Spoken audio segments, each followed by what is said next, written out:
Interesants gadījums bija ar Nissan busiņu, tas pats trafiks 3.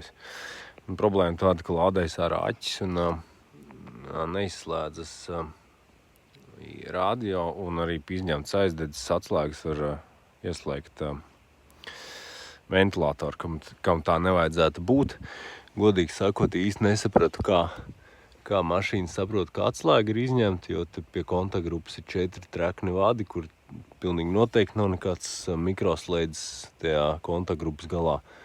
Varētu būt pēc immobilizera, es pieļauju, ka tā kā vairs nav uztveršanas zonā, tad varbūt viņš saprot, kad ir izņemta atslēga. Bet jā, izrādījās interesanti. Viss nostājās normālā stāvoklī, tad, kad izņēma drošinātāju, kas atbild par cigarešu piepīpējumu. Godīgi sakot, es līdz galam risinātu šo situāciju, tomēr nevēlos, jo es jau te tā diezgan daudz pajaucu. Un pie paša piepīpējuma ar noņēmu nost štepseli, tur nekas neizmaina, tā kā nav pieslēgts pa taisno.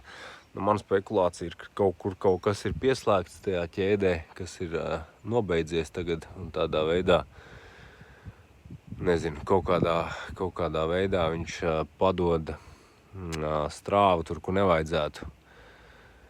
Jo tur ir otrā pusēnis, kāpēc ir iebāzti zem bardačoki, tur tādi 3 relēji. Iespējams, no viņiem viens ir aksesuāru relējs, kas tiek tajā brīdī, kad iesprauž šeit drošinātāju, tas relējs noklikšķi. Man arī, diemžēl, šim te busam schēma nav, tā kā es te tā diezgan uz dūlo laižu vaļā. Ja jau būtu tāda forša schēma, tad varētu arī saprast, vai tas piepīpētājs, viņš iet caur to aksesuāru relēju vai neiet, vai viņš iet pa taisno.